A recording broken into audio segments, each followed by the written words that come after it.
na paz do Senhor, essa paz em espírito, que pela intercessão do Filho ao Pai,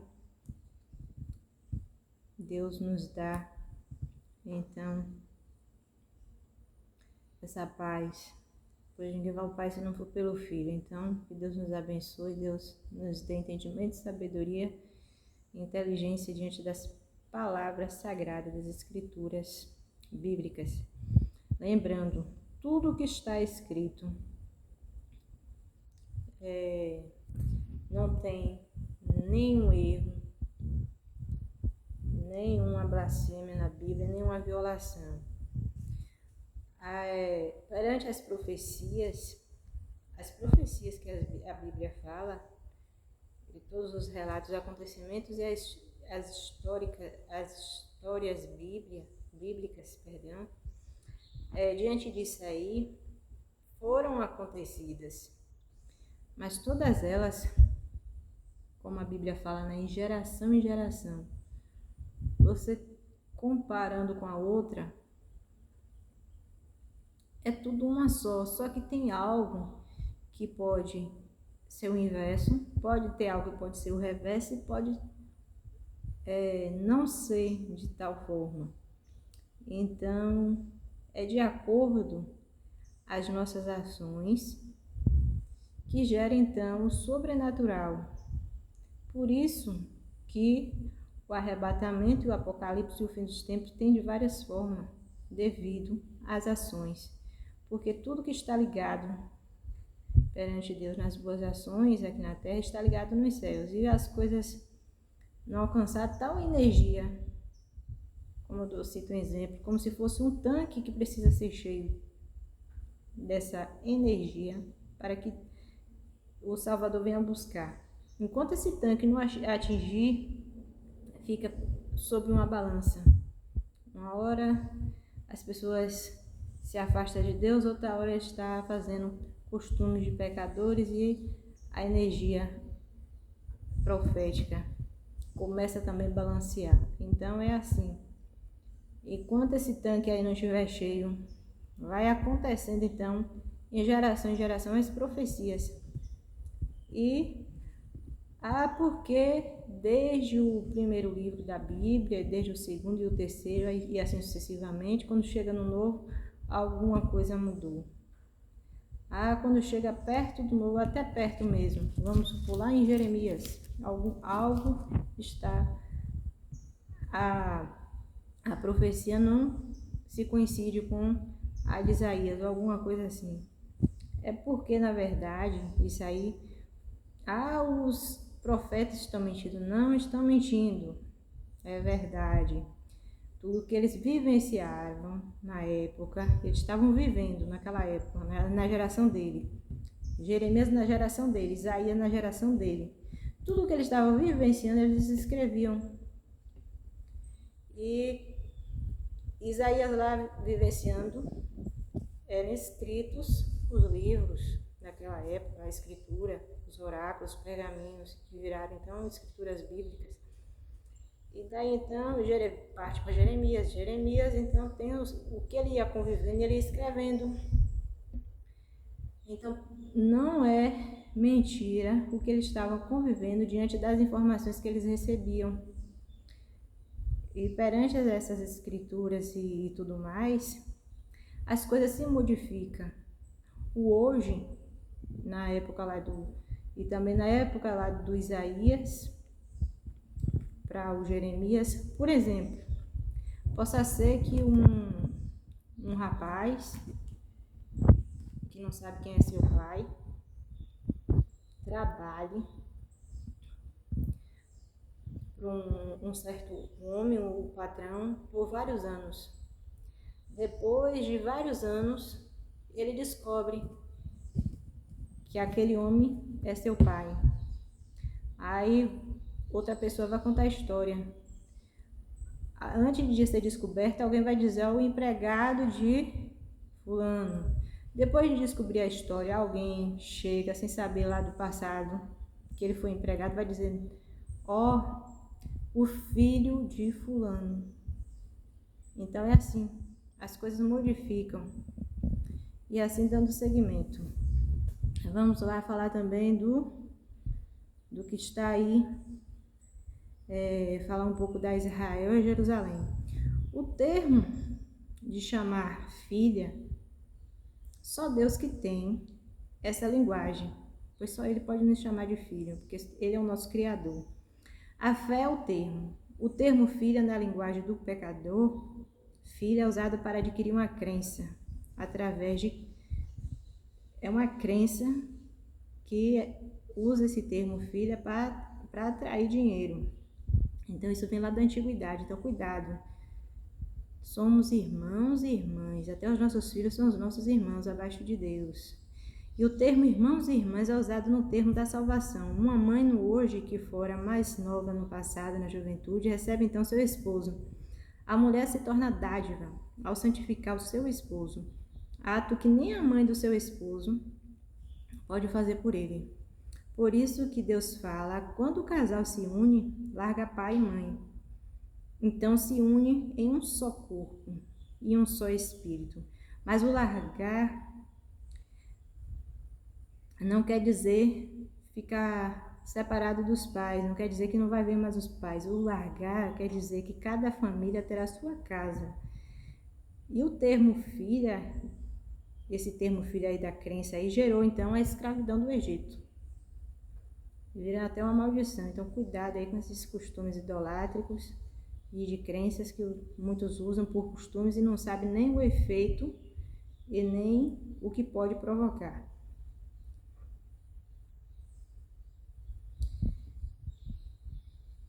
Também,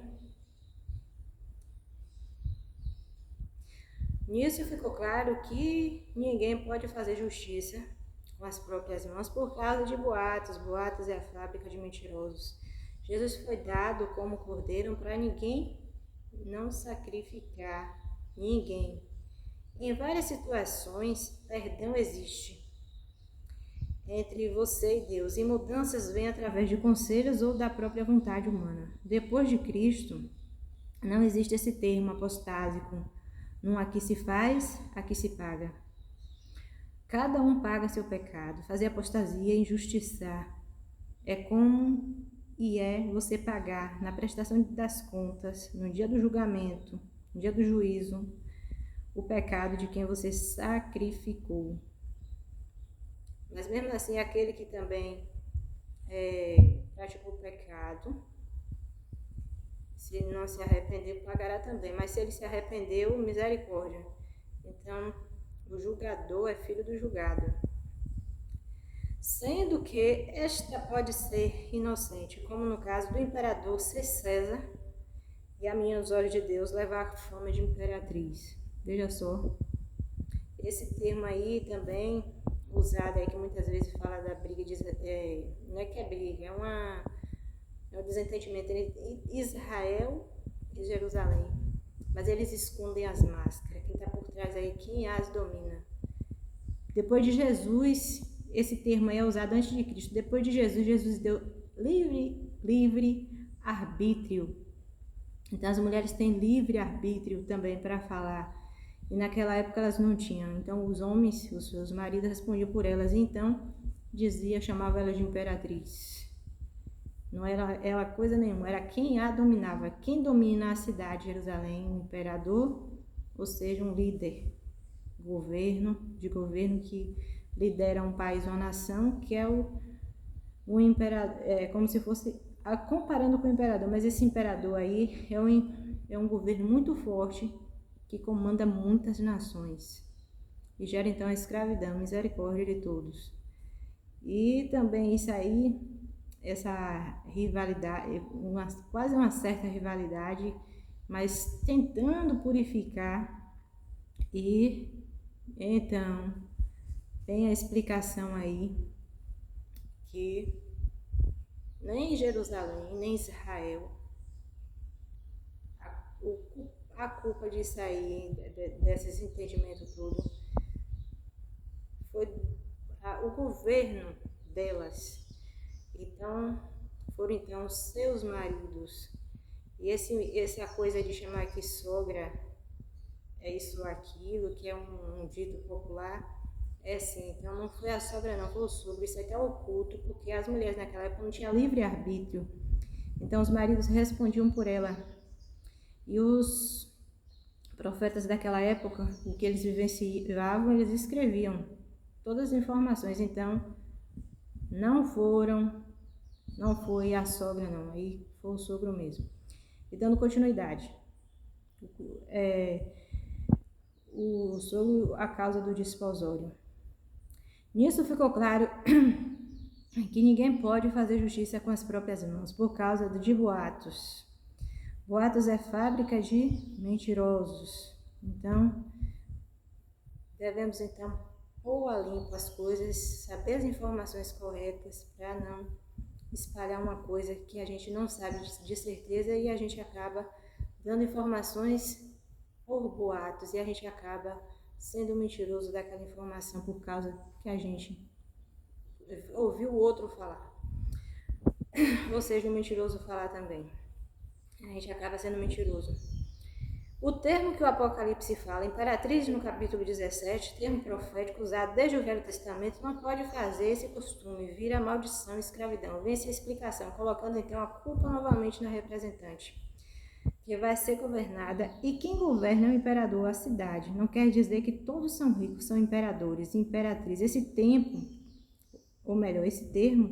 usado aí novamente causando injustiça, chamando uma cidade de imperatriz, onde a riqueza, quem tem em mãos, é quem governa. Nesse termo, chama até os pobres que nela moram de imperatriz, de imperadores. Vejam só, sendo escravidade e recebendo o nome de imperador. Por isso que fala que todos perecerão com a caricatura. Nisso pode-se afirmar que o povo da Jerusalém foram escravizados. Então é você, como tipo assim, você conviver num palácio e alguém pensar que aquele palácio é seu e mentira, você sendo o quê? O empregado.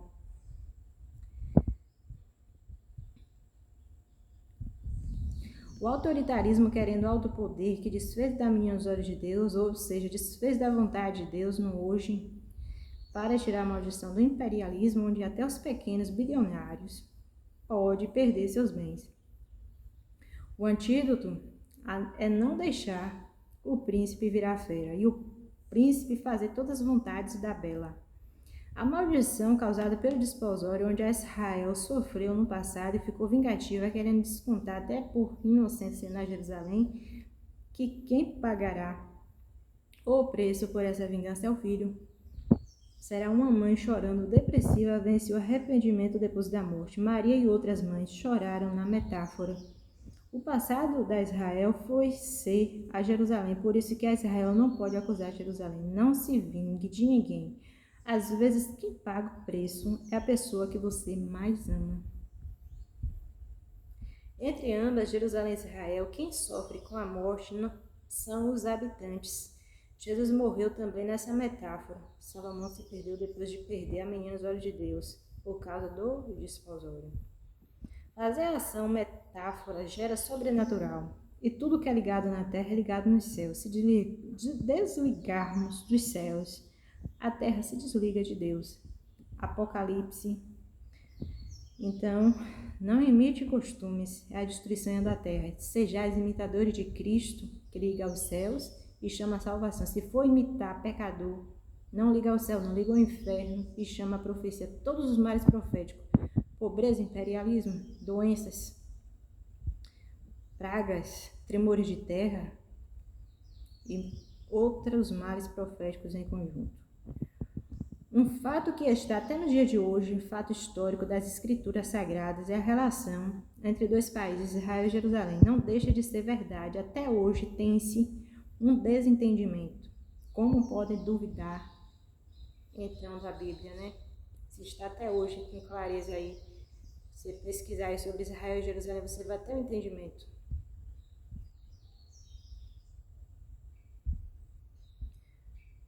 No hoje, como metáfora da morte de Cristo, então a espada atravessou o coração de Cristo. O representante que representa a Cristo pode haver um infarto sobrenatural no coração, também infarto, assim como seus pais tiveram. Então, a Bíblia fala da espada do Senhor. Então, cuidado com vocês mesmos, cuidado com o ódio, Cuidado com costumes idolátricos para essa espada não atravessar sobrenaturalmente o coração de cada um e muitos virem então a óbito. Isso é um sobrenatural que vai acontecer.